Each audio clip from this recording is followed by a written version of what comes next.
అన్నిటికీ బేస్ అయిన మన సెల్స్ ఏం మాట్లాడుతున్నాయి?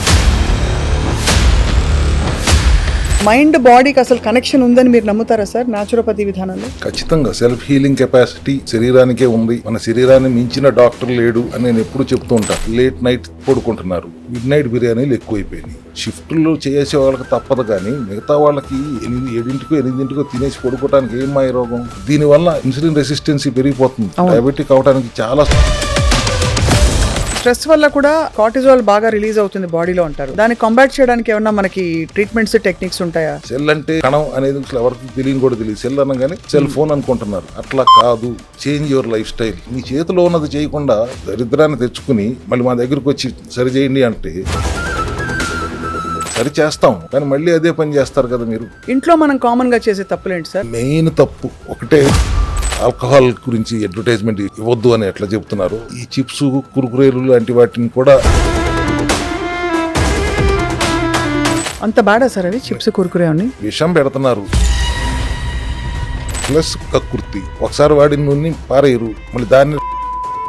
సార్ మీ దగ్గర సెల్ హెల్త్ క్లినిక్ వచ్చిన వాళ్ళు ఎవరైనా 100 రోజులు ఇవ్వండి అంటారు మీరు. ఇటు చూసినా వాటరే ఉంటుంది బాడీలో, తాగినా కూడా, బట్ సెల్ లోపలికి వెళ్ళలేకపోతుంది. దాన్ని బ్రేక్ చేయడానికి క్లస్టర్ వాటర్ అనేది ఒకటి అమెరికాలో ఇన్వెన్షన్ జరిగింది. సీ బక్థాన్ ఆయిల్, ఇదేంటి సార్ ఇది? Food supplement which gives you so many benefits. Blood haemoglobin పెరగాలంటే కూడా సీ బక్థాన్ ఉపయోగపడుతుంది. ఇన్ఫ్లమేషన్ తగ్గాలని ఉపయోగపడుతుంది. Cell health hem oil, haemoglobin పెరగడానికి దీంట్లో కూడా సీ బక్థాన్ ఉంటుంది, బ్లాక్ సీడ్ ఉంటుంది, కలోంజీ ఉంటుంది. కాంబినేషన్ లో హిమోగ్లోబిన్ పెరగడానికి బాగా ఉపయోగపడుతుంది. అద్భుతమైన రిజల్ట్స్ కూడా వస్తున్నాయి. మీరు సరి చేసుకోలేరు, నా దగ్గరికి వస్తే నేను 100 రోజుల్లో నేను దాన్ని సరి చేసి మళ్ళీ మీ శరీరాన్ని మీరు హెల్దీగా అప్పచెప్తాను. తర్వాత మీరు మీ జాగ్రత్తలు మీరు తీసుకోండి.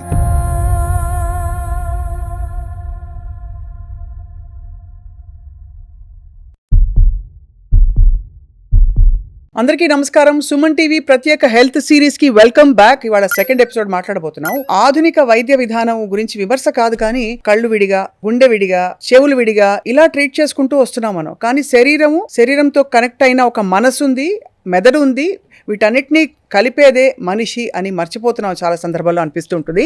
సో హాలిస్టిక్ హీలింగ్ అంటే ఏమిటి, మన పురాతన విధానాలు ఏం చెప్తున్నాయి, అండ్ అలాగే అన్నిటికీ బేస్ అయిన మన సెల్స్ ఏం మాట్లాడుతున్నాయి, ఇవి మాట్లాడబోతున్నాం. చాలా ఇంట్రెస్టింగ్ ఎపిసోడ్ ఇవాళ. We have with us once again ప్రముఖ naturopathy physician, founder of cell health clinics, అందరికీ సుపరిచితులు డాక్టర్ చింత రవికుమార్ గారు. నమస్కారం సార్. నమస్తే అమ్మా, ఎలా ఉన్నారు? బాగున్నాను సార్, ఫైన్. సెల్స్ బాగున్నాయా? సెల్స్ బాగున్నాయా అడగాల్సి వస్తుంది సార్ ఇవాళ రోజుల్లో. అది బాగున్నాయి లేదా ఎలా తెలుసుకోవాలి సార్? యాక్చువల్లీ సెల్స్ బాగున్నాయా అంటే మీరు హెల్దీగా ఉన్నారా అని అడగడానికి సరైన విధానంలో అడగాలంటే కణాలు బాగున్నాయా, సెల్స్ హెల్దీగా ఉన్నాయా. సెల్స్ హెల్దీగా ఉంటే మనం హెల్దీగా ఉన్నట్టే కదా. Correct, 100% sir. సో ఇవాళ రోజుల్లో మనకి ఫ్యాక్టర్స్ ఎక్కువ అయిపోయాయి సార్. అంటే మనం వేరియబుల్స్ అంటాం కదా, దీనివల్ల వచ్చిందా, ఎందుకు వచ్చింది, అది ఇది అని. సో మైండ్ బాడీకి అసలు కనెక్షన్ ఉందని మీరు నమ్ముతారా సార్ న్యాచురోపతి విధానంలో? ఖచ్చితంగా సెల్ఫ్ హీలింగ్ కెపాసిటీ శరీరానికే ఉంది. మన శరీరాన్ని మించిన డాక్టర్ లేడు అని నేను ఎప్పుడు చెప్తూ ఉంటాను. ఆయన్ని పని చేసుకొని ఇస్తే చాలు, ఆయన్నో ఆవిడనో. అట్లా కాకుండా ఆయన్ని గురించి మర్చిపోయి లోపల ఒక దేవుడు ఉన్నాడు, ఆత్మ ఉంది, పరమాత్మ ఉంది అని నమ్ముతున్నారు, కానీ డాక్టర్ ఉన్నాడని మర్చిపోయి బయట మా ఎంక చూస్తుంటే మరి వీళ్ళు అందరం కోట్లు ఖర్చు పెట్టి సూపర్ స్పెషాలిటీలు పెట్టి మీకోసం ఎదురు చూస్తున్నాం. అట్లా కాకుండా లోపల ఉన్న డాక్టర్ని పని చేసుకునేవాడి చాలు. మేము సెల్ హెల్త్ క్లినిక్ లో అందరం ఆ సీనియర్ డాక్టర్ కి జూనియర్ డాక్టర్ లాగా పనిచేస్తాం. అందాల్సిన పోషకాలు అందిస్తూ, అందకూడని విష పదార్థాలు అందనివ్వకుండా చేస్తూ ఆయన పని చేసుకొని ఇస్తే సెల్ఫ్ హీలింగ్ ప్రాపర్టీస్, అదే న్యాచురోపతి యొక్క రూట్, మెయిన్ పిల్లరే అది. బట్ శరీరం ఆరోగ్యంగా ఉండాలి అంటే మైండ్ హెల్దీగా ఉండాలి. కరెక్ట్. మైండ్ వాడట్లేదు, దాన్ని స్ట్రెస్ ఫ్రీగా ఉంచట్లేదు. ఆక్సిడేటివ్ స్ట్రెస్ లేని మనిషి వాళ్ళు లేడు. అవును.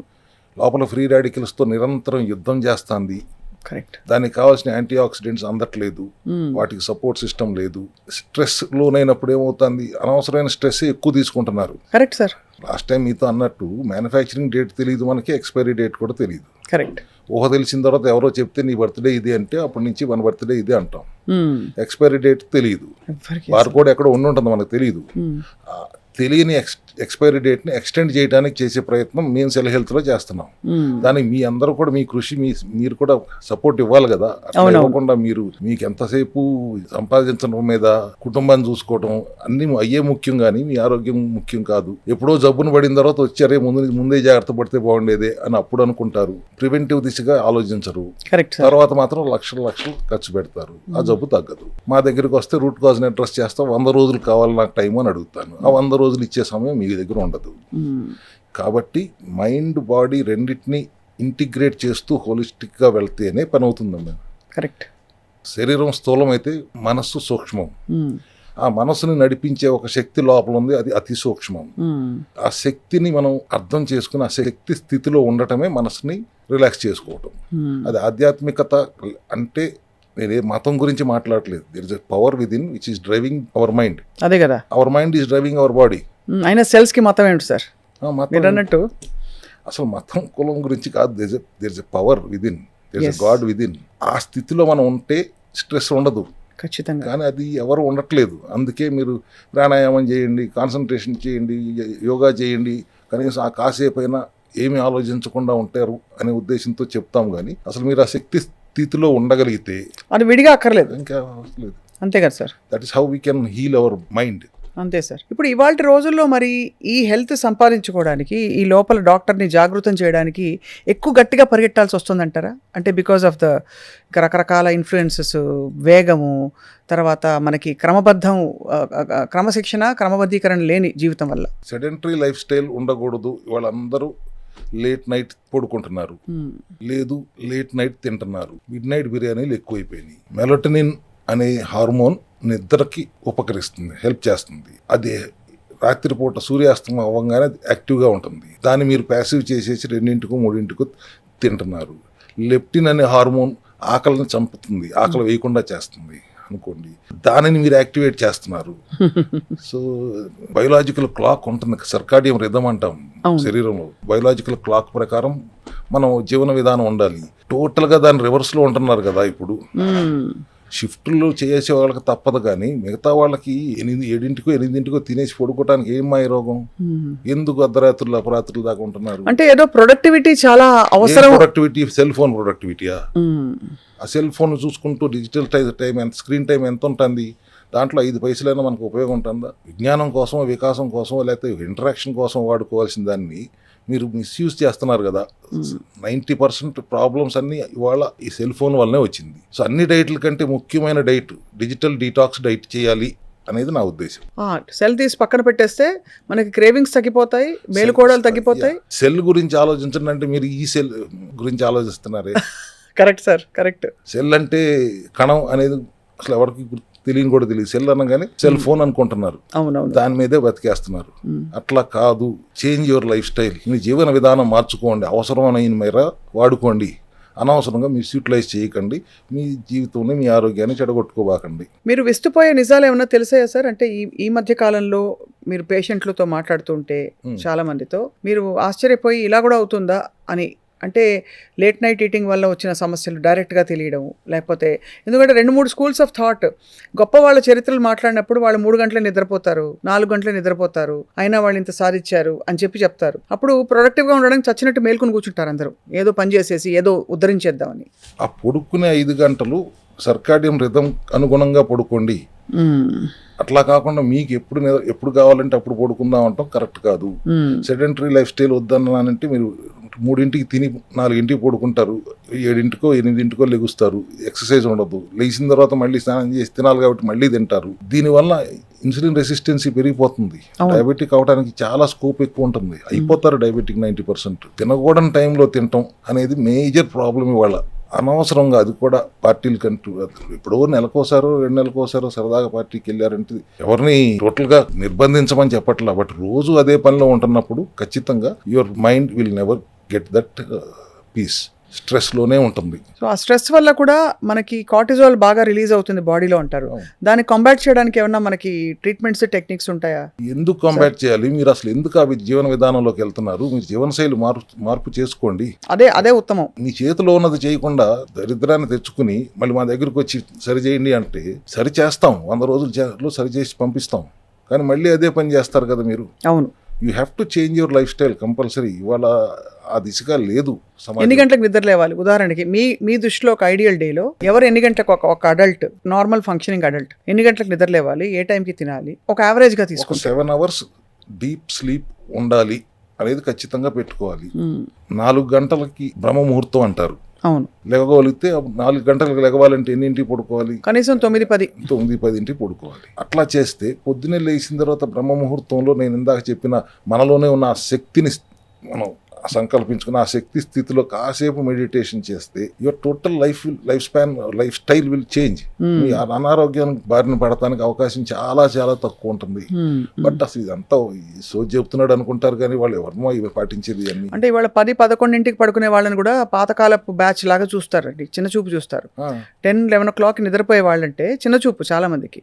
ఎందుకట్లా? ఎందుకంటే లైఫ్ బిగిన్స్ at 11 o'clock మనం చూస్తే ఇక్కడ, ఎస్పెషల్లీ మన హైదరాబాద్ కాదు ప్రపంచం అంతా అట్లా అయిపోతుంది. Why should life begin at 11 o'clock? I really don't understand. దాని వెనకాల ఇంత చెప్తున్నాం కదా, దాని బ్యాడ్ ఎఫెక్ట్ ఏంటి అనేది, ఎంత చండాలంగా ఆరోగ్యం మీద ఎఫెక్ట్ పడుతుందో చెప్పిన తర్వాత కూడా మన ముసలాళ్ళ కింద చూస్తానంటే అది వాళ్ళ problem, that is their problem. So minimum 7 గంటల స్లీప్ అవసరం ప్రతి వాళ్ళకి. ఖచ్చితంగా పడుకోవాలి. ప్లస్ మీరు తినే ఆహారం కూడా క్వాలిటీ ఫుడ్ తింటున్నారా లేదో చూసుకోవాలి. ఇవాళ నేను మెడికల్ మాఫియా అంటారు. That is problem in the pharmaceutical drug ఏరియాలో. బట్ దానికి మించిన మాఫియా ఇవాళ ఫుడ్ మాఫియా అయిపోయింది. ఎంత టేస్టీగా పెడతారంటే దానికి ఎడిక్ట్ అయిపోతున్నారు. దాంట్లో వాళ్ళు ప్రిజర్వేటివ్స్ వాడుతున్నారు, రకరకాల మన రెసిపీస్ వాడి పెట్టేస్తున్నారు. Everything is junk. ఒకసారి తిన్నాడంటే మళ్ళీ మళ్ళీ తినాలనిపిస్తుంది. కడుపు నిండినా కూడా తింటానే ఉంటారు. ఇట్లా అయిపోయింది పరిస్థితి. ఈ ఫుడ్ మాఫియాకి వ్యతిరేకంగా కూడా మనకు ప్రభుత్వాలు ఆల్కహాల్ గురించి అడ్వర్టైజ్మెంట్ ఇవ్వద్దు అని ఎట్లా చెబుతున్నారు. ఈ చిప్స్, కుర్కురేలు లాంటి వాటిని కూడా అంత బాడా సార్ అవి చిప్స్, కుర్కురే అని విషం పెడుతున్నారు. దాన్ని ఎడిక్ట్ అయ్యేలా చేస్తున్నారు. ఇంకా డ్రగ్ అడిక్షన్స్ కంటే పెద్ద అడిక్షన్ ఇవాళ ఇది. చిన్న పిల్లల దగ్గర నుంచి అదే పనిలో ఉన్నారు. అసలు ఇంటికి బాక్స్లో కొడుగుడ్డు బాయిల్ చేసి పంపించవచ్చు కదా, కానీ చిప్స్, కుర్కురేలు పెట్టి పంపుతున్నారు పేరెంట్స్ కూడా స్కూల్కి. వాళ్ళు కూడా అది లేకుండా బతకలేరు. పిల్లలు చిప్స్ లేకుండా ఉండలేరు. బాత్రూమ్ కూడా సెల్ ఫోన్లు తీసుకెళ్తున్నారు. ఈ విధానం, ఈ లైఫ్ స్టైల్లో మార్పులు రాకపోతే హాస్పిటల్ సంఖ్య పెరుగుతుంది కానీ పేషెంట్లు ఆస్తులు అమ్ముకుంటున్నారు, హాస్పిటల్ ఆస్తులు కొనుక్కుంటున్నాయి. ఆ స్థితికి ఎందుకు తెచ్చుకుంటున్నారు? చాలా పెద్ద ప్రశ్న ఇది. చాలా ఇప్పుడు ఈ జనరేషన్ సార్, అంటే ఇప్పుడున్న పేరెంట్స్ జనరేషన్ వరకు కొంత పునాది బాగా పడింది కాబట్టి హోప్ ఉంది. ఇప్పుడు తర్వాతి తరం, అంటే ఇప్పుడు తర్వాత పుట్టిన పిల్లలందరూ ఎవరైతే ఉన్నారో ఇప్పుడు చూస్తున్నాం, వాళ్ళందరికైతే ఫౌండేషన్ కూడా పూర్తిగా జంక్ తోటే మొదలైంది. జంక్తో మొదలైంది, కళ్ళజోడుతో మొదలవుతుంది. పుడతనే కళ్ళజోడుతో పుట్టినట్టుగా అయిపోతుంది పరిస్థితి. వాళ్ళ చిన్న పిల్లలకి లైఫ్ స్టైల్ ఏం తెలుసు, మనం ఎట్లా చెప్తే అట్లా నేర్చుకుంటారు. సో పేరెంటింగ్ కూడా సరిగ్గా జరగట్లేదు. ఆహార విధానంలో మార్పులు తీసుకురావాలి. బయట ప్రాసెస్డ్ ఫుడ్ తినొద్దు, జంక్ ఫుడ్ తినొద్దు, ప్యాకేజ్డ్ ఫుడ్ తినొద్దు. నేను ఏ బ్రాండ్కి వ్యతిరేకంగా మాట్లాడట్లేదు. జనరల్గా packaged junk food is the culprit. దానికి ఎడిక్ట్ అయిపోయారు. అర్ధరాత్రులు అపరాత్రులు తినబాకండి. దీంట్లో మార్పులు చేసుకోవడానికి ఏమి ఇబ్బంది అంటే మనం మీరు ఇందాక అన్నట్టు ఈ ముసలాడు ఇట్లా మాట్లాడతాడులే అనుకుంటే తర్వాత మళ్ళీ మా దగ్గరికి వస్తారు. మీరు ఇంకో 4 రోజుల తర్వాత మా దగ్గరికి వస్తారు. అంటే ఇవాళ రోజుల్లో అలా అయిపోయింది సార్. అంటే మన కొలమానాలు ఎలా మారిపోయాయో చెప్తున్నాను. రాత్రి 1 గంటకి పిల్లలు లేస్తారు సార్, నిద్ర లేస్తారు, లేకపోతే పెద్దవాళ్లే లేస్తారు. లేచి ఆకలేసి గబుక్కుమని కిచెన్ లోకి వెళ్ళి ఒక నూడిల్స్ ప్యాకెట్ ఓపెన్ చేసుకుని 5 నిమిషాలు బాయిల్ చేసి అందులో మసాలా పొడేసి తింటారు. అదంతా మైదా పిండితో చేసింది. ఇప్పుడు ఆ నూడిల్స్ అంటే బ్రాండ్ అక్కర్లేదు, 2 నిమిషాల్లో చేసేసుకోవచ్చు అంటున్నారు. అది మొత్తం మైదానే. మైదా తింటే ఏమని అర్థం వస్తుందో తెలియదా వాళ్ళ సమాజానికి? అంటే అది వాళ్ళ దాకా వస్తుంది అనుకోవట్లేదు. ఇక్కడ ఎక్కడ ప్రాబ్లం వస్తుందంటే సార్, ఏదో చెప్తున్నారులే, మన దాకా వచ్చినప్పుడు చూద్దాం అన్నంత వరకు ఆగుతున్నారు చాలా మంది. ఎందుకంటే అందరికీ ఏం అవ్వట్లేదు కదా, కొంతమందికి అవుతుంది, కొంతమందికి ఎక్కువ అవుతుంది. కాబట్టి మన దాకా వచ్చినప్పుడు చూద్దామని దాని సీరియస్నెస్ తెలియట్లే. ఎందుకంటే అది ఫుడ్ అంటే ఫ్రెండ్. ఇప్పుడు స్మోకింగ్ అన్నా అనుకోండి సార్, ఖచ్చితంగా అది నో అని అందరూ క్రాస్ చేస్తారు. బట్ ఫుడ్ ఏంటంటే it's category of being good for you. ఆ కేటగిరీలో ఈ ఫుడ్స్ ని సెపరేట్ చేయలేకపోతుంది బ్రెయిన్. అదే నేను food is not a friend, no more a friend. No more a friend. అది it was a friend earlier. అది తెలుసుకోవాలి. ఇప్పుడు అమెరికాలో చూస్తే 70% మంది ఒబేస్ ఉంటున్నారు, డయాబెటిక్ ఉంటున్నారు. ఎందుకంటే వాళ్ళు తినేదంతా జంక్. వాళ్ళకి ఇక్కడ కూడా సంస్కృతి వచ్చేసింది కదా, బర్గర్లు, కేఎఫ్సీలు, పిజ్జాలే కదా తినేది. లేకపోతే మీరు చెప్పిన 2 నిమిషాల నూడిల్స్, చిప్స్, కుర్కురేలు. ఇదొక మాఫియా. మళ్ళీ ఎన్నిసార్లు చెప్పినా కానీ మళ్ళీ అదే food mafia. Food mafia, drug mafia ఒకటి, మెడిసిన్ మాఫియా, ఫార్మాస్యూటికల్ మాఫియా ఒకటి. డేంజర్ అయితే ఫుడ్ మాఫియా దానికంటే మించిన ప్రమాదకారిగా ఉంది ఇవాళ అనేది అందరూ గుర్తించాలనేది నా వాదన. ఇంట్లో మనం కామన్గా చేసే తప్పులేంటి సార్? అంటే మనకి తెలియకుండా చాప కింద నీరులాగా మన సెల్స్ విపరీతంగా డిసింటిగ్రేట్ అవ్వడమో, లేకపోతే దానికి మీరు ఏమంటారో తెలియదు కానీ అది డిస్టర్బ్ అవ్వడం అనేది జరగడం. మెయిన్ తప్పు ఒకటే తప్పు చెప్పండి అంటే, మీరు వాడే నూనెలు ఇంట్లో రిఫైన్డ్ ఆయిల్స్ వాడతారు చాలా తేలికగా అవలేలగా. అదంతా 95% కెమికల్సే ఉంటున్నాయి కదా. మీకు ఉదాహరణ చెప్పాలంటే జస్ట్ వేరుశనగ పప్పు కేజీ 150, 160, 3 కేజీలు వాడితే కానీ 1 కేజీ నూనె రాదు. అంటే 450 నుంచి 500 రూపాయలు ఖర్చు పెడితే 1 లీటర్ నూనె వస్తుంది. దాని మీద మళ్ళీ బాటిల్ లేబుల్ వేసి ఇంకొక 50 రూపాయలు 20 రూపాయలు అవుతుంది. 525 రూపాయలు ఖర్చు అయితే నువ్వు 150 రూపాయలకు 160 రూపాయలకు లీటర్ నూనె ఎట్లా అమ్ముతున్నారు? ఆ 160లోనే మళ్ళీ మ్యానుఫ్యాక్చర్ ప్రాఫిట్ ఉంది, రీటైలర్ ప్రాఫిట్ ఉంది, హోల్సేలర్ ప్రాఫిట్ ఉంది, మళ్ళీ అడ్వర్టైజ్మెంట్ కోసం సెలబ్రిటీ ఖర్చు పెడుతున్నారు. అంటే నీకు ఎంత పడుతుంది? 30 రూపాయలు పడుతుంది. 30 రూపాయలకి ఎట్లా అమ్ముతున్నారు? దాంట్లో వేరుశనగ నూనె ఎందుకు ఉంటుంది? అంతా కెమికల్సే ఉంటాయి కదా. వాటి వల్ల వాళ్ళు క్యాన్సర్ రోగాలు రావడానికి కూడా ఆ రిఫైన్డ్ ఆయిల్స్ కారణం నేను గట్టిగా నమ్ముతాను. గానుగులు వచ్చి చెక్క గానుగు నుంచి హాయిగా పట్టించుకుని మీరే వెళ్ళి పట్టించుకుని తెచ్చుకోండి. లేదు ఒక చిన్నది 10,000 రూపాయలు ఉంటుంది, ఇంట్లో చెక్క గానుగు పెట్టుకోండి, మిక్సీ లాగా ఉంటుంది, మీరే ఆడించుకుని మీరే వాడుకోండి. సో మేజర్ కల్పరిటీస్ మీరు వాడే ఆయిల్స్ ప్లస్ కక్కుర్తి. ఒకసారి వాడిన నూనె పారేయరు, మళ్ళీ దాన్ని రీయూజ్ చేస్తారు, అది ఇంకొక ప్రమాదం.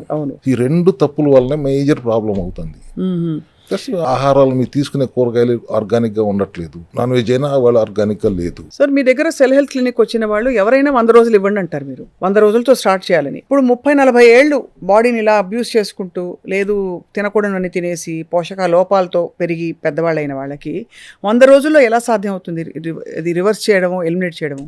ఎందుకంటే 120 days maximum 90% of the cells బతికేది. సో రెజ్యువినేట్ చేయాలంటే ఉన్న సెల్స్ చనిపోయే వరకు వాటిని ట్రీట్ చేస్తూ కొత్త సెల్స్, ఏ జబ్బు లేని ఇన్ఫెక్షన్ లేని సెల్స్ వచ్చేదాకా మనం ఈ ప్రోగ్రామ్ చేయగలిగితే, సెల్యులార్ మెటబాలిక్ డైట్ అంట నేను కూడా, కొత్త కణాలు, ఏ రోగం లేని కణాలు వస్తాయి. అప్పటి నుంచి అట్లీస్ట్ విచక్షణతో బతికితే మళ్ళీ రావు, విచ్చలవిడిగా బ్రతికితే మళ్ళీ వస్తాయి. అయితే ఒకవేళ సపోజ్ వాళ్ళు సెల్ హెల్త్ క్లినిక్ రాలేదు, 120 రోజులకి మళ్ళీ అవి రిప్లెనిష్ అవుతున్నాయి, అప్పుడు ఎలాంటి సెల్స్ వస్తాయి వాళ్ళకి? రోగ కణాలే వస్తూ ఉంటాయి. అవి రోగ కణాలే వస్తూ ఉంటాయి. నువ్వు తప్పు చేస్తుంటే తప్పుడు కణాలే వస్తాయి. కణం తప్పుడు కణంగా మారుతుంది. వచ్చినప్పుడు తప్పుడు కణం కాదు. మన ఆహార విధానంలోనూ మన జీవనశైలి విధానాల్లో దాన్ని తప్పు చేసేలా చేస్తున్నాం. అందాల్సిన పోషకాలు అందించకూడని విష పదార్థాలు మితిమీరి అందించడం వల్ల ఆ కణం తప్పు చేస్తుంది. దానికి కారణం కూడా మనమే కదా. దాన్ని సరి చేసుకోవాల్సిన బాధ్యత కూడా మనదే కదా. మీరు సరి చేసుకోలేరు, నా దగ్గరికి వస్తే నేను ఒక 100 రోజుల్లో నేను దాన్ని సరి చేసి మళ్ళీ మీ శరీరాన్ని మీరు హెల్దీగా అప్పచెప్తాను. తర్వాత మీరు మీ జాగ్రత్తలు మీరు తీసుకోండి. 6 నెలలకు ఒకసారి సర్వీసింగ్ ఇవ్వండి వాహనాన్ని. ఈ 100 రోజుల ప్రోగ్రామ్ లో సార్, అంటే వాళ్ళు రోజు రావాల్సి ఉంటుందా, లేక వాళ్ళు మీకు చెప్పి వాళ్ళు ఇంట్లో పాటించుకుంటే అలా ఉంటాయా? ఒక్కసారే వస్తారేమో. వచ్చిన తర్వాత వాళ్ళకి అన్ని అర్థమయ్యేలా చెప్పి, వాళ్ళ సమస్య ఏంటో చెప్పి, దాని మూల కారణం ఏంటో చెప్పి, దానికి కావాల్సిన ఆహార విధానం ఏంటో చెప్పి, దానికి కావాల్సిన సప్లిమెంటరీ సపోర్ట్ ఏంటో అర్థమయ్యేలా చెప్పి, ఇంటికి వెళ్ళి మీరే మీ డాక్టర్గా గుర్తించి మీరు చేసుకోండి అని చెప్పి పంపుతాం. వారం ఫాలోఅప్ చేస్తూ ఉంటాం, వాళ్ళు సరిగ్గా చేస్తున్నారా లేదా. నెల రోజుల తర్వాత మళ్ళీ టెస్ట్ చేయించుకుని రిపోర్ట్స్తో మళ్ళీ వస్తే ఈ 3 నెలల కాలం 3 సార్లు వస్తారు అంతే. అంతకు మించి వాళ్ళ పార్టిసిపేషన్ అక్కర్లేదు. అంటే సప్లిమెంట్స్, డయట్, లైఫ్ స్టైల్ చేంజ్తో పాటు మీ దగ్గర ఇన్వేజివ్ ట్రీట్మెంట్స్ కానీ ఇతర ట్రీట్మెంట్స్ కానీ న్యాచురోపతిలో ఉంటాయా? ఉదాహరణకి ఎనిమాల్ అంటాం, చాలా రకాల క్లెన్జ్లు. ఇప్పుడు కొలన్ క్లెన్స్ అంటున్నారు అందరూ. థెరపాటిక్ వాల్యూస్ యాడ్ చేయడం చాలా మంచిది. కొలోన్ హైడ్రోథెరపీ అనేది గట్ హెల్త్ కి చాలా ముఖ్యం. పీరియాడికల్ గా అందరూ చేయించుకోవడం మంచిది. పైల్స్ ఫిస్టులా ఉన్న వాళ్ళు చేయించుకోకూడదు, కానీ మిగతా వాళ్ళు అందరూ పీరియాడిక్ గా కొలోన్ హైడ్రోథెరపీ చేయించుకోవాలి. ఎనిమా అనేది ఒక చిన్న డబ్బాలో ఇచ్చేవారు అంతకుముందు, ఇప్పుడు అట్లా కాదు. ఒక 15 లీటర్లు వామ్ వాటర్ ని లోపలికి పంపుతారు. That will clean the system. మొత్తం చెత్త అంతా బయటకు వచ్చేస్తుంది. బ్యాడ్ బ్యాక్టీరియా పోయి దాంతోపాటు గుడ్ బ్యాక్టీరియా కూడా పోతుంది అనే ఒక కాంట్రవర్సీ వచ్చినప్పుడు మేము సెల్ హెల్త్ క్లినిక్ లో at the end of the session 40 minutes session తీసుకున్నప్పుడు లాస్ట్ లో గుడ్ బ్యాక్టీరియాని లోపలికి ఇంజెక్ట్ చేస్తాం. అది కొలోన్ హైడ్రోథెరపీ. అట్లాగే పల్స్డ్ ఎలక్ట్రోమాగ్నెటిక్ థెరపీ ఉంటుంది. Body is a magnet, earth is a magnet, మొత్తం యూనివర్స్ ఈజ్ ఎ మ్యాగ్నెట్. ఆ మ్యాగ్నెటిక్ థెరపీ వలన నాన్ ఇన్వేసివ్, జస్ట్ ఆ మ్యాగ్నెటిక్ ఫీల్డ్ లోపల ఉంటే పెయిన్ మేనేజ్మెంట్కి చాలా బాగా ఎఫెక్టివ్. బ్లడ్ ప్రెషర్ కంట్రోల్ అవ్వటానికి, ఎటువంటి పెయిన్ అయినా మేనేజ్ చేయడానికి అది pulsed electromagnetic therapy. Varicose veins ఎక్కడ తగ్గన వెరికోస్ వెయిన్స్ తగ్గటానికి this therapy is very useful. అది మనం సెల్ హెల్త్ క్లినిక్లో అందుబాటులో ఉంచాం. ఆక్సిజన్ లెవెల్స్ ఎంత ఎక్కువ ఉంటే శరీరంలో ఇన్ఫెక్షన్స్ తట్టుకునే స్థితి ఉండదు. మ్యాల్ ఫంక్షనింగ్ సెల్ ఆ ఎన్విరాన్మెంట్ తట్టుకోలేదు. సో ఆక్సిజన్ బాడీలో ఎక్కువగా ఉండాలి. ఇబ్బందితో వచ్చిన వాళ్ళకి హైపర్బారిక్ ఆక్సిజన్ హెచ్బాట్ అంటాం, హైపర్బారిక్ ఆక్సిజన్ థెరపీ. అది ఇన్స్టెంట్ రిలీఫ్ వస్తుందా సార్? ఏమన్నా ఇన్స్టెంట్ గా తెలుస్తుందా వాళ్ళకి? తెలుస్తుంది. అది ఒక 20 minutes సెషన్ చేసుకోగానే అర్థమైపోతుంది వాళ్ళకి. అంటే లోపల ఏదో తేడా హాయిగా ఉంది. ఫీల్ గుడ్ ఫ్యాక్టర్ ఈజీగా ఉంటుంది. క్యాన్సర్ పేషెంట్లు కూడా హైపర్బారిక్ హెచ్బాట్ చేసుకుంటారు. సో దాంతోపాటు కైరోప్రాక్టర్ అంటాం, బోన్లు సెట్ చేయడానికి. అదొక సెగ్మెంట్ ఆఫ్ స్పెషలైజేషన్ అది ఉంటుంది. ఆక్యుప్రెషర్ ఉంటుంది, పంచకర్మ ఉంటుంది. వీటన్నిటిని అనుసంధానం చేసుకుంటున్నప్పుడు ఎటువంటి సమస్య అయినా ఫీల్ గుడ్ రిలీఫ్ రావాల్సిందే. అన్నిటికంటే ఇంపార్టెంట్ పెయిన్ మేనేజ్మెంటే కదా. వాళ్ళు ఆ నొప్పులు తట్టుకోలేక ఇబ్బంది పడుతున్న పరిస్థితుల్లో ఒక 21 రోజుల నుంచి 40 రోజులు ఈ థెరపీస్ తీసుకుంటే అప్పుడు మాత్రం ఖచ్చితంగా వచ్చి తీరాలి రోజు. అవును అప్పుడు తీసుకోవాలి. కానీ అదర్వైజ్ మీరు చెప్పినట్టుగా రెజిమెన్ ఇచ్చేసి వాళ్ళు పాటించగలిగితే చాలా వరకు మెయిన్ ప్రాబ్లమ్స్ ఎలిమినేట్ అయిపోతాయి. అవును, ఎందుకంటే మీలో ఉన్న డాక్టర్ మీకు అర్థమయ్యేలా చెప్పి పంపుతాం కదా. దానికి కావాల్సిన చెత్త క్లీనింగ్ అంతా మీరు చేసేస్తారు అంతే. సెల్ హెల్త్ సప్లిమెంట్స్ ద్వారా డీటాక్స్ చేస్తూ, డెఫిషియన్సీని బ్యాలెన్స్ చేస్తూ, ఆహార విధానంలో మార్పులు చెప్తూ నీలో ఉన్న డాక్టర్ పని చేసుకుని నువ్వు అని చెప్తా ఉంది. ఈ డీటాక్స్ అనే వర్డ్ సార్ ఇప్పుడు మోస్ట్ లవ్డ్ వర్డ్, చాలా ఇష్టమైన వర్డ్ అందరికీ, చాలా అబ్యూజ్డ్ వర్డ్ ఆల్సో. అబ్యూస్డ్ ఎందుకంటారంటే ఇంట్లోనే ఏవో కాచేసుకుంటారు, నీళ్ళలో అది వేసేసి ఇది వేసే పసుపు వేయి, చిటికెడు పసుపు వేయి, చిన్న సినమన్ వేయి, తర్వాత కొబ్బరి నూనె సీసా మూత వేయి, తాగేస్తారు, డీటాక్స్ అయిపోయాం అనుకుంటారు. అవి నిజంగా పనిచేస్తాయి సార్? అంటే ఫ్యాక్ట్ మాట్లాడుకుందాం. టు ఎన్ ఎక్స్టెంట్ పసుపు, తులసి, దాల్చిన చెక్క, అల్లం, కొద్దిగా కొబ్బరి నూనె మీరు అన్నట్టు ఇవన్నీ definitely helps the gut to an extent. But detoxing is not only gut కదా, we have to detox the liver, we have to detox the entire body. ఇప్పుడు లివర్ 500 పైన పనులు చేస్తుంది శరీరంలో. సో లివర్కి ఎటువంటి ఇబ్బంది లేకుండా చేయాలంటే లివర్ డీటాక్స్ జరుగుతూనే ఉండాలి. దానికి capric acid, caprylic acid, monolauric acid అంట, మీడియం చైన్ ఫ్యాటీ యాసిడ్స్ ఉంటాయి. అది కొద్దిగా కొబ్బరి కురుడీల నుంచి తెస్తే ఆ నూనెలు దొరుకుతుంది. వాటిని వాడితే డిటాక్స్ అవుతుంది. ఫ్యాట్ ప్రాబ్లం, లివర్ ప్రాబ్లం లేకుండా చూసుకోవడం అనేది ముఖ్యమైన పద్ధతి. గట్తో ఫస్ట్ది అయితే లివర్ సెకండ్గా ప్రధానత. You have to give importance.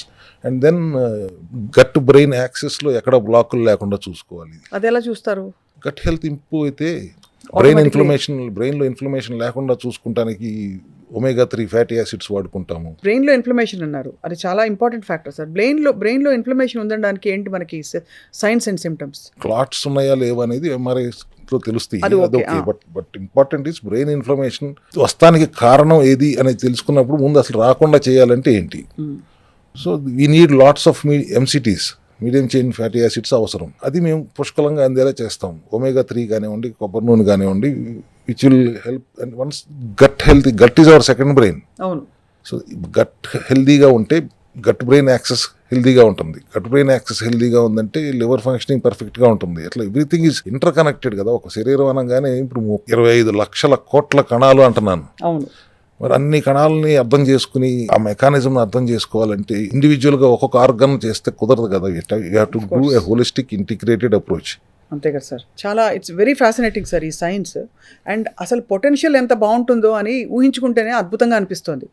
అంటే మనం ఒక పర్టికులర్ ఫంక్షనింగ్ కెపాసిటీతో ఇలా బండి లాక్కొస్తున్నాం. బట్ మనమే మన పీక్, మన లోపల డాక్టర్ జాగృతమై నిజంగా మన పీక్ ఉన్న చిన్న చితక సమస్యలు కూడా పోయి, పెద్ద సమస్యలు ఉంటే అవి కూడా పోయి, మనం కంప్లీట్గా ఫంక్షనల్ అయిపోతే ఎంత బాగుంటుంది, ఎంత అద్భుతంగా ఉంటుంది ఆ ఫీలింగ్. వెల్నెస్ ఉండాలంటే అది నాట్ ఓన్లీ డాక్టర్ని అర్థం చేసుకోవటం కాదు, లోపల ఉన్న శక్తిని కూడా అర్థం చేసుకోవాలి. కొద్ది ఆధ్యాత్మికత కూడా అవసరం. అవును. ఇవాళ అది లోపిస్తుంది. You have to know yourself first and know your doctor within. There is a doctor within, there is a God within అనే దాన్ని మనం అర్థం చేసుకుంటే, లివింగ్ అపార్ట్ ఎనీ రిలీజియన్, ఆ రెండు అనుసంధానం చేసుకుంటూ శరీరానికి కావాల్సిన ఆరోగ్యాన్ని ఆహార విధానం ద్వారా ఇస్తే ఇట్స్ కంప్లీట్ అవుతుంది. అంతే సార్. ఆ దిశగా వెళ్ళాలనేదే మా సెల్ హెల్త్ విధానం. ఈ అవేర్నెస్ ఎంతమందికి కుదిరితే అంతమందికి ఇవ్వాలనేదే నా ఉద్దేశం కూడా. ఇప్పుడు ఒక చాలా ఇంపార్టెంట్ టాపిక్ మాట్లాడతాను డాక్టర్ రవికుమార్ గారు. వాటర్ తాగమని మీరు చెప్తారు, లాస్ట్ ఎపిసోడ్లో కూడా చెప్పారు. 4 లీటర్లు వాటర్ తాగాలంటారు. వాటర్ ఎలా తాగాలనేదే పెద్ద సైన్స్. ఇప్పుడు ఆరో వాటర్ తాగాలా, లేకపోతే కొళాయిలో నీళ్లు తాగాలా, అది మాది మంజీరా వాటర్ అంటారు ఎవరో, కాచుకుని తాగాలా, కాస్తే అవన్నీ చచ్చిపోతాయి, ఇలాంటి వైటల్ ఇవ్వకపోతాయి అంటారు. స్ప్రింగ్ వాటర్ మీరు అసలు మంచి భూమిలో ఉండే స్వచ్ఛమైన నీరు తాగాను, 2 రోజుల్లో నేను చూడ తెల్లగా అయిపోయానంటారు కొంతమంది వచ్చి. అసలు ఎలా తాగాలి water? What is alkaline, what is రకరకాల సెట్టింగ్స్ వచ్చేసాయి వాటర్ ప్యూరిఫైర్స్ లో కూడా. ఆల్కలైన్ వాటర్ తాగటం ఇంపార్టెంట్ అనేది ఎక్కువ మంది మాట్లాడుకునే మాట. దానికి కింజిన్ మిషన్ కూడా పెట్టేసుకుంటున్నారు to make it more alkaline వాటర్ని. బట్ అర్థం చేసుకోవాల్సింది ఏంటంటే small intestine maintains 7 pH already. Stomach లో 7 pH కంటే ఎక్కువ ఉండడానికి అవసరం లేదు. జనరల్ ఓవరాల్ గా చూస్తే కూడా 8 to 8.4 pH ఉండాలి, ఉంటే మంచిది. ఆల్కలైన్ స్టేట్ లో ఉంటే మాల్ ఫంక్షనింగ్ ఎన్విరాన్మెంట్ ఉండదు. టీడీఎస్ ఎంత ఉంది అనేది ఇంపార్టెంట్. దాంట్లో మెటల్స్ ఎక్కువ ఉన్నాయా? టీడీఎస్ మీరు తాగే వాటర్ లో మెటల్స్ ఎక్కువ ఉంటున్నాయి, టీడీఎస్ చాలా ఎక్కువ ఉంటున్నాయి. ఆరో వాటర్ లో అంటే అసలు ఇది లేదు. అది టీడీఎస్ ఎక్కువ ఉంటుంది, ఆల్కలైనిటీ ఉండట్లేదు, కావాల్సిన మినరల్స్ కూడా ఉండట్లేదు. So we have to have mineral water basically. So mineral water అంటే ఇప్పుడు మన దగ్గర అన్ని బాటిల్ పేరు చెప్తే మినరల్ వాటర్ బాటిలే అంటాం, but they are all mineral less water కదా. అంతే కదా. ఇప్పుడు ఎక్కడన్నా 1-2 యాడ్ చేసి యాడెడ్ మినరల్స్ అని వస్తున్నాయి. దాని మీద అన్వేషిస్తున్నప్పుడే అమెరికాలో ఒక ఇన్వెన్షన్ జరిగింది 25 years రీసెర్చ్ తర్వాత.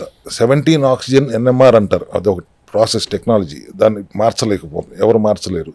Gentlemen there has changed that technology, making water into small cluster of molecules. స్మాల్గా నీరు అంటే 12-13 మాలిక్యూల్స్ చైన్ లాగా ఉంటుంది. ఎటు చూసినా వాటరే ఉంటుంది బాడీలో తాగినా కూడా, బట్ సెల్ లోపలికి వెళ్ళలేకపోతుంది.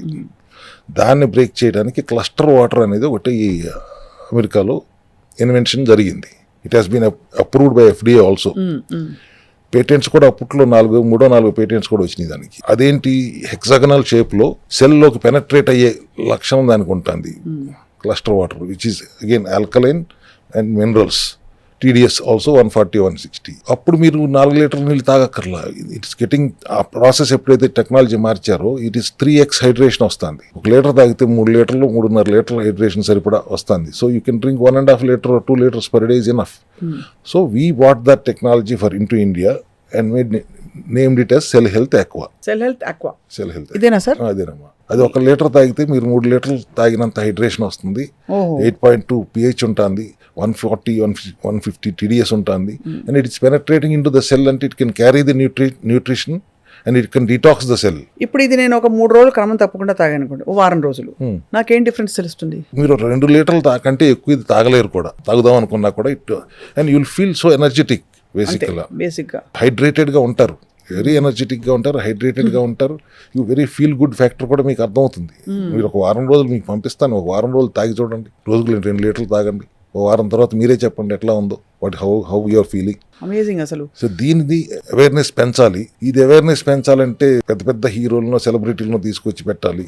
బట్ అందరికి అందుబాటులో ఉంచేలా చేయాలంటే మళ్ళీ అది కుదరదు. అట్లా చేస్తే అంటే ఇవి అందరికీ అందుబాటులో ఉండాలంటే ఇప్పుడు సెల్ హెల్త్ క్లినిక్ లోనే కొనాలా ఇవి, లేకపోతే ఆర్డర్ చేయొచ్చా? We're launching this product. ప్రస్తుతం సెల్ హెల్త్ క్లినిక్ లో ఉంది, ట్రయల్స్ నడుస్తుంది. We're launch this product across the country very soon. Cluster water చాలా వెరీ ఫ్యాసినేటింగ్ సార్. అంటే ఒక్కోసారి అనిపిస్తుంది బహుశా ఈ చిన్న మిస్సింగ్ లింక్సే మనకి కొంచెం ఆరోగ్యంగా ఉన్నారు, బట్ ఏవో కొంచెం తేడా కొడుతుంది అన్న వాళ్ళకి చిన్న కొన్ని సప్లిమెంట్స్, కొంత వాటర్. అసలు వాటర్ తాగటం ఎంత ఇబ్బంది ఎందుకమ్మా మీకు అందరికి, ఆడాలకి అసలు ఎస్పెషల్లీ అసలు తాగరు. బయటికి వెళ్తున్నాం అంటే ఆ రోజు అసలు ఆ వాటర్ తాగరు, వాష్రూమ్ ఉంటుందో ఉండదో ఆ భయంతో. సో ఇది 1 లీటర్ తాగండి చాలు అన్నప్పుడు ముందు సైంటిఫిక్ బెనిఫిట్స్ పక్కన పెట్టండి. లీటర్ తాగితే చాలు అన్నప్పుడు ఎగిరి గంతేయాలి కదా. అవును, హెల్త్ బెనిఫిట్స్ అన్ని ఎన్నున్నా కూడా 3 లీటర్లు 4 లీటర్లు తాగమంటే కష్టం అయిపోతున్న పరిస్థితిలో ఇది 1 లీటర్ తాగితే చాలు. కష్టమేం లేదు సార్, అది ఆ టైంకి గుర్తుకు రావాలి. రెండోది ప్రాక్టికల్ గా లైఫ్ స్టైల్ ని బట్టి వాళ్ళకి యాక్సెస్ టు వాష్రూమ్స్ ఇవన్నీ ఉంటాయి. అంటే ఒకసారి వాటర్ తాగాక బయటకు పోవాలి కదా. వాటర్ తాగాలని గుర్తుకు రావాలా, దాహం వేస్తే తాగాలి. దాహం వేయకుండా ఉండటానికి వాటర్ తాగమంటున్నాం మేము. దాహం వేసినప్పుడు తాగుదాంలే అనేది మీరు చెప్పే మాట. Then you're allowing dehydration and then trying to make it hydrated. Why should you allow the dehydration to happen in the first place? Keep drinking continuously గా, కొద్దిగానే తాగండి, ఎక్కువ సార్లు తాగండి. చాలా చిన్న విషయాన్ని పెద్ద దానిలాగా చూసి నీళ్లు తాగమని చెప్తే కూడా తప్పు అయిపోయిందా, మాకు గుర్తొచ్చినప్పుడు తాగుతాం అంటారు. That is silly thing. ఇప్పుడు అందుకే తీసుకొచ్చాం 1 లీటర్ తాగండి చాలు. 1 లీటర్ తాగితే రోజు మొత్తం మీద 1 లీటర్ తాగండి, ఇంకా తాగపోయినా నో ప్రాబ్లం. లీటర్న్నర తాగండి. That should be a game changer I guess. Yes, definitely sir. I think for those who have access, తప్పకుండా ఇది ఒక గేమ్ చేంజర్ అవుతుంది. అండ్ మీ మెథడాలజీ యాక్చువల్లీ చాలా ఫ్యాసినేటింగ్ గా ఉంది. అంటే ఒకటి ఎలిమినేటింగ్ టాక్సిన్స్ ఫ్రమ్ రెండో ద్వారం నుంచి వచ్చి అక్కడ ఏదో బయట నాకు ఎలాంటి విజువలైజేషన్ వస్తుందంటే బయట సైనికులు కొంతమంది కవచ కుండలాలు లేకపోతే ఇవో పెట్టుకుని లేకపోతే ఆర్మర్ అండ్ ఇవి పెట్టుకుని షూట్ చేస్తున్నారు శత్రువులు. ఇక్కడ సైడ్ నుంచి క్వైట్ గా వచ్చి శత్రువులకు సంబంధించిన ఇవన్నీ కూడా తీసేసుకుని పారద్రోలుతున్నారు. అంటే మీ మెథడాలజీ అలా ఉంది, something like that. Quite and దాని పని చేసిపోతుంది పక్కకి. సో బయట ఎంత పోరాడినా లోపల శరీర వ్యవస్థని సమతుల్యతతో ఉంచుకోవడం అనేది మన కనీస కర్తవ్యం. సో దానికి అఫ్ కోర్స్ మీరు సెల్ హెల్త్ క్లినిక్ లో ఒక మెథడాలజీతో న్యాచురోపతి బేసిస్ గా ఇవాల్వ్ చేశారు విత్ మోడర్న్ మళ్ళీ మోడిఫికేషన్స్. న్యాచురోపతి అని కూడా అన్నం దీనికి నా నిర్వచనం సెల్లోపతి అంటాను. Because we're addressing the cells కాబట్టి. అవును, సెల్యులార్ లెవెల్లో we're functioning. So I claim it as cellopathy. సో మీరు మీ ప్రాక్టీస్లో ఒక హెల్దీ అడల్ట్కి ఇచ్చే మెడికేషన్స్, సప్లిమెంట్స్ ఏమేమి ఉంటాయి సార్? కొన్ని ఆల్రెడీ లాస్ట్ ఎపిసోడ్లో మాట్లాడాం మనం. సీ బక్థాన్ ఆయిల్, ఇదేంటి సార్ ఇది? సీ బక్థాన్ అనేది ఒక మష్రూమ్ హిమాలయాల్లో దొరుకుతుంది. దాని నుంచి ఎక్స్ట్రాక్ట్ చేసి ఆయిల్ ఎక్స్ట్రాక్ట్ చేసి క్యాప్సూల్ చేస్తే దట్ ఈస్ ఒమేగా రిచ్ ఒకటి, anti inflammatory number 2 and anti microbial number 3, natural అన్నిటికంటే మోస్ట్ ముఖ్యం. మెడిసిన్స్ కాదు ఇవి, ఫంక్షనల్ మెడిసిన్ నేను అన్నప్పటికీ బయో అవైలబిలిటీ ఎక్కువగా ఉన్న supplement, food supplement which gives you so many benefits. Blood haemoglobin పెరగాలంటే కూడా సీబక్తాన్ ఉపయోగపడుతుంది, ఇన్ఫ్లమేషన్ తగ్గాలని ఉపయోగపడుతుంది, ఒక రకంగా వెయిట్ రిడక్షన్ కూడా ఉపయోగపడుతుంది, ఫ్యాట్ బర్నర్ కింద కూడా ఉపయోగపడుతుంది. సప్లిమెంట్స్ మా దగ్గర 130-150 ఉన్నాయి. But we don't suggest so many supplements to everybody. Deficiency ఉండేది vitamins deficiency, mineral deficiency, enzyme deficiency ఉంటాయి. ఈ మూడింటిని అడ్రస్ చేస్తాం. గట్ హెల్త్ని అడ్రస్ చేస్తాం. దెన్ న్యూట్రిషన్, ప్రోటీన్ చైన్స్ ఏమైనా మిస్ అవుతుంటే వాటిని అడ్రస్ చేస్తాం. ఫుడ్ హ్యాబిట్స్లో మార్పులు చెప్తాం. ఉండటానికి ఆర్గన్ బేస్డ్ ఏ సమస్య ఉంటే ఆ సమస్యకు ఒక సప్లిమెంట్ తెచ్చాం, కానీ ఏ ఆర్గన్కి ఏ సప్లిమెంట్ అవసరం అని అందుకని ప్రొడక్ట్స్ ఉన్నాయి. కానీ బట్ ఎక్కువగా మేము 5-6 సప్లిమెంట్స్ కంటే ఎక్కువ ఇవ్వము అందరికి. Cell health hem oil haemoglobin పెరగడానికి దీంట్లో కూడా సీబక్తాన్ ఉంటుంది, బ్లాక్ సీడ్ ఉంటుంది, కలోంజీ ఉంటుంది, సీబక్తాన్ ఉంటుంది. ఆ కాంబినేషన్లో హిమోగ్లోబిన్ పెరగడానికి బాగా ఉపయోగపడుతుంది. అద్భుతమైన రిజల్ట్స్ కూడా వస్తున్నాయి. అంటే ఒక నెల రోజులు వాడిన వెంటనే హిమోగ్లోబిన్ చెక్ చేయించుకో. నెల రోజులు కూడా కాదు, 10 డేస్కి ఒకసారి చెక్ చేసి పెట్టమంటాం. కిడ్నీ ప్రాబ్లం ఉన్న వాళ్ళకి, క్రియాటిన్ ఇబ్బంది ఉన్న వాళ్ళకి బ్లడ్ తగ్గిపోతూ ఉంటుంది. సో అటువంటి వాళ్ళకి 10 రోజులకు ఒకసారి ఇది వాడి మాకు రిపోర్ట్ పెట్టమంటాం. 10 రోజుల్లోనే రిజల్ట్ కనపడతా ఉంటుంది. అంత ఎఫెక్టివ్ ఇది హెమ్ ఆయిల్. డాక్టర్ రవికుమార్ గారు, మీరు మామూలుగా మల్టీవైటమిన్స్ అవి ఇవి చాలా మంది ప్రిస్క్రైబ్ చేస్తారు, వాటి గురించి మీ అభిప్రాయం ఏంటి sir? Multivitamin is good, but what is the source? అంటే does it get absorbed in the body? అన్ని వైటమిన్స్ ఒక్క క్యాప్సూల్లో ఇస్తే అది వెళ్తుందా లోపలికి అన్న? ఇది పెద్ద డౌట్. 12-13 అది కూడా సింథటిక్. మనకు మార్కెట్లో దొరికేది, మెడికల్ షాప్లో దొరికే మల్టీవిటమిన్ ఆర్ సింథటిక్స్ బేస్డ్గా ఉంటాయి. సింథటిక్ అని రాయకుండా మల్టీవిటమిన్ అని రాస్తారు. సీక్రెట్ ఏంటంటే ఎల్ అని చెప్పి వాటి పేరు రాస్తారు. మనకి ఎవరికి అర్థం కాదు ఎల్ అంటే ఏంటో. బట్ మెడికల్ టెర్మినాలజీ ఎల్ అంటే సింథటిక్, తెలియకుండా వేసేసుకుంటున్నారు. ఇన్ని రకాలు 15 రకాల విటమిన్స్ దాంట్లో ఉంటాయి అంటాడు. B12 ఉందంటాడు. B12 సింథటిక్ కాకుండా B12 దొరికేది నాకు తెలిసి సెల్ హెల్త్ క్లినిక్లోనే తప్పితే ఇంకెక్కడ B12 అనేది కెమికల్ కాకుండా, సింథటిక్ కాకుండా దొరకదు. అండ్ B12 డెఫిషియన్సీ చాలా సీరియస్ ప్రాబ్లం. ఆ మల్టీవిటమిన్ కంటే ఫ్యాట్ సాల్యుబుల్ ADEK ఈ 4 ఉండేది తీసుకుందాం. అట్లా స్పెసిఫిక్గా ఈ మల్టీవిటమిన్ అంటే అన్ని ఒకసారి వేసుకున్నందువల్ల, ఇంత చిన్న టాబ్లెట్ వేసుకున్నందువల్ల బ్యాలెన్స్ అయిపోతుందంటే మేము దాన్ని నమ్మము. We have to go specifically to which vitamin is required. ఆ విటమిన్ పంపించాలి. కానీ డెఫిషియన్సీ, అన్ని విటమిన్స్ డెఫిషియన్సీ ఉండదు కదా. అవును.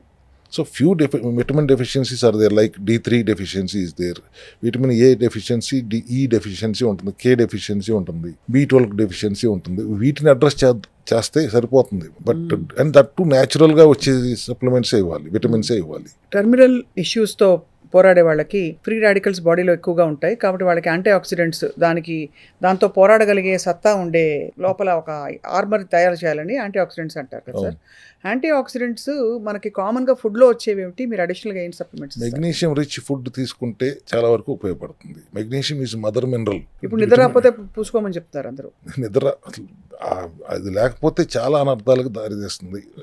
వాళ్ళు చాలా మందిగా డెఫిషియన్సీ ఉంటుంది. యాంటీ ఆక్సిడెంట్గా పనిచేయడానికి విటమిన్ C కూడా యాంటీ ఆక్సిడెంటే, విటమిన్ D కూడా యాంటీ ఆక్సిడెంటే, మెగ్నీషియం ఇస్ యాంటీ ఆక్సిడెంట్. ఈ యాంటీ ఆక్సిడెంట్స్ ఉంటేనే ఆ ఫ్రీ రాడికల్స్తో యుద్ధం చేయగలుగుతుంది. లేకపోతే you're leading into oxidative stress. Oxidative stress వచ్చిందంటే లైఫ్ స్టైలే మారిపోతుంది. All health issues are coming because of 90% health issues oxidative stress వల్లనే వస్తుంది. అసలు వాళ్ళు ఆక్సిడేటివ్ స్ట్రెస్ అంటే అర్థం చేసుకునేవాడు ఎవరున్నారు? నాకు తెలిసి చాలా మందికి అర్థం కూడా కాదు. పరిసరాలు, ఆహార పదార్థాలు, జీవనశైలి వల్ల వచ్చి సెల్స్లో ఉండే సెల్స్ ఆక్సిడేట్ అవ్వడమే ఆక్సిడేటివ్ స్ట్రెస్ అని అనిపిస్తుంది, అంతేనా సార్? ఆక్సిడేట్ అవటం వేరు, ఆక్సిడైజ్ అవటం వేరు. ఇప్పుడు కొలెస్ట్రాల్ని భూతంలాగా చూపించి స్టాటిన్లు అమ్మేసుకుంటున్నారు. $1 million మార్కెట్ అయిపోయింది. కొలెస్ట్రాల్ వచ్చిందంటే అదేదో చనిపోయేంత భయపెట్టేస్తున్నారు, which is not correct at all. Cholesterol is not bad. Band aid వాడినట్టు వాడేస్తుంది శరీరం. LDL అనేది లో డెన్సిటీ లిపోప్రోటీన్ అంటాం కదా. లివర్ తయారు చేసే కొలెస్ట్రాల్ని LDL శరీరం మొత్తానికి తీసుకెళ్ళి అందిస్తుంది. ఎక్కడ అవసరమైతే అక్కడ తీసుకెళ్ళి అందించేస్తుంది. సో వాడుకోగా మిగిలిపోయిన కొలెస్ట్రాల్ని మళ్ళీ HDL తీసుకెళ్ళి లివర్లో పెడుతుంది. సో LDL బ్యాడ్ ఎట్లా అవుతుంది, HDL గుడ్ ఎట్లా అవుతుంది? Both are transporters only. నువ్వు తినే చెత్త వలన ఆక్సిడైజ్ అయ్యి ఆ cholesterol it is becoming sticky, వెళ్ళి గుండె నాళాల్లో పేరుకుంటుంది, ప్లేక్ ఫార్మేషన్కి దోహదపడుతుంది. So cholesterol is not bad until and unless you are abusing your body by eating junk. అటు తిప్పి ఇటు తిప్పి ఎక్కడికి ఏది చెప్పినా మళ్ళీ జంక్ దగ్గరికే వస్తాను. ఎందుకంటే I'm so fed up with this food mafia. అంతే కదా sir. Oxidative is different from oxidising is different. Oxidise అవుతుంది ఎప్పుడు? Because of your bad food habits. Oxidate ఎందుకు అవుతుంది అంటే ఫ్రీ రాడికల్స్ ఎక్కువగా చెడగొడుతున్నాయి. ఫ్రీ రాడికల్స్ ఎంత ఎక్కువ ఉంటే అంత శరీరంలో లోపం జరుగుతుంది. దాన్ని తట్టుకోవాలి అంటే యాంటీ ఆక్సిడెంట్స్ న్యాచురల్గా వెళ్ళాలి. అది వెళ్ళట్లేదు కాబట్టి ఇబ్బంది అవుతుంది. So we have to balance that. So అందుకే యాంటీ ఆక్సిడెంట్స్ మీద ఈ కాలంలో, ఈ తరంలో విపరీతమైన స్ట్రెస్ వస్తుంది, అంటే ఎంఫసిస్ వస్తుంది. యాంటీ ఆక్సిడెంట్ రిచ్ ఫుడ్ అని అడిగారు మీరు. యాంటీ ఆక్సిడెంట్ రిచ్ ఫుడ్ అంటే magnesium rich food, C vitamin rich food అని చెప్పొచ్చు. బట్ ఆ రిచ్ ఫుడ్ అనేది సోర్స్ ఎట్లా ఉంటుంది, ఎక్కడి నుంచి వస్తుంది ఆ ఫుడ్, ఆ ఫుడ్లో నిజంగా ఆ న్యూట్రిషనల్ వాల్యూ ఉంటుందా అనేది కూడా కష్టం సార్. అందుకని మాకు ఇప్పుడు సప్లిమెంటరీ సపోర్ట్ అవసరం అవుతుంది. ఇది చాలా లాజికల్గా ఉంది. కల్కి సినిమాలోనా అనుకుంటాను, బ్రహ్మానందం గారు గాలి నీళ్ళని కొనుక్కుంటుంటారు, బికాస్ దొరకవు. అది 2000 సంథింగ్ 80 90. మనకు ఇప్పుడు ఈ రాష్ట్ర 5 ఏళ్లలో కరోనా తర్వాత అయితే బాగా చేంజ్ వచ్చేసింది లైఫ్ స్టైల్లో. ఇంతటి జీవితానికి ఎందుకు, ఎంజాయ్ చేసి పీల్చి పడేద్దామని చెప్పి అందరూ ఇష్టం వచ్చినట్టు రెక్లెస్ అయిపోయారు, ఇర్రెస్పాన్సిబుల్ అయిపోయారు. కొంత అవగాహన కూడా పెంచుకున్నారు, అఫ్ కోర్స్, అది కూడా చెప్పాలి.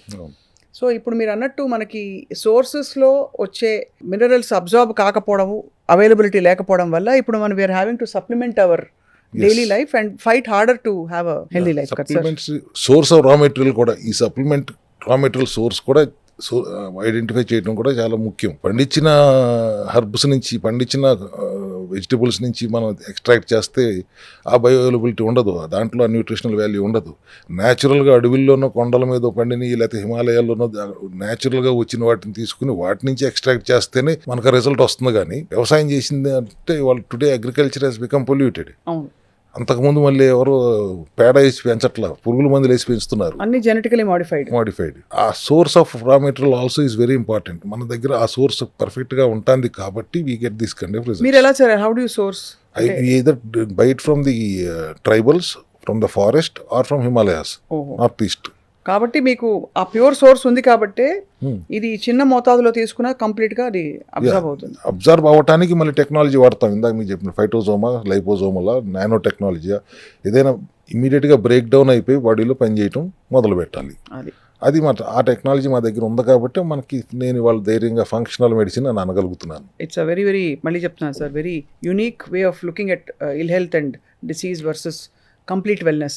మన బాడీ పొటెన్షియల్ ఏమిటో తెలుసుకోవాలంటే ఖచ్చితంగా ఐ థింక్ అన్ని ఆప్టిమమ్ లెవెల్స్లో ఫంక్షనింగ్గా ఉన్నప్పుడు ఇంతవరకు చాలామంది మనలో అసలు ఎక్స్పీరియన్స్ కూడా చేసి ఉండవేమో అనిపిస్తుంది ఇప్పుడు వింటుంటే. 99% హెల్దీగా ఉన్నాము అని ఖచ్చితంగా ఆల్ ఈజ్ వెల్ అనే పరిస్థితి ఎవరి దగ్గర లేదు. ఆ పరిస్థితి రావాలనేది మా కోరిక. అవేర్నెస్ పెరగాలి తప్పకుండా సార్. ఐ థింక్ మన సిరీస్లో ఎంత వీలైతే అంత చెప్తూ పోదాం ప్రేక్షకులకి. ఇవాళ ఇప్పుడు హెల్త్ రెవల్యూషన్ వస్తుంది. On the other hand, like I said, and Suman TV కూడా ఈ విషయంలోనే పాటుపడుతున్నావు. ఎన్ని మెథడాలజీస్ ఉంటే అన్ని ప్రవేశపెట్టి కరెక్ట్గా ఉన్నవన్నీ కూడా ప్రేక్షకులు అందుకోవాలని చెప్పి. For your valuable time doctor Ravikumar గారు, thank you very much sir. Thank you అమ్మా. And will meet soon again. ఈ లోపల ఈ నీళ్లు తాగి ట్రై చేస్తాను. ఒక వారం రోజులు తాగండి. ఇది తాగితే ఎలా ఉంటుందో, సెల్యులర్ వాటర్, సెల్ హెల్త్ ఎక్కువ అది. Thank you so much sir. Thank you. నమస్కారం. Thank you.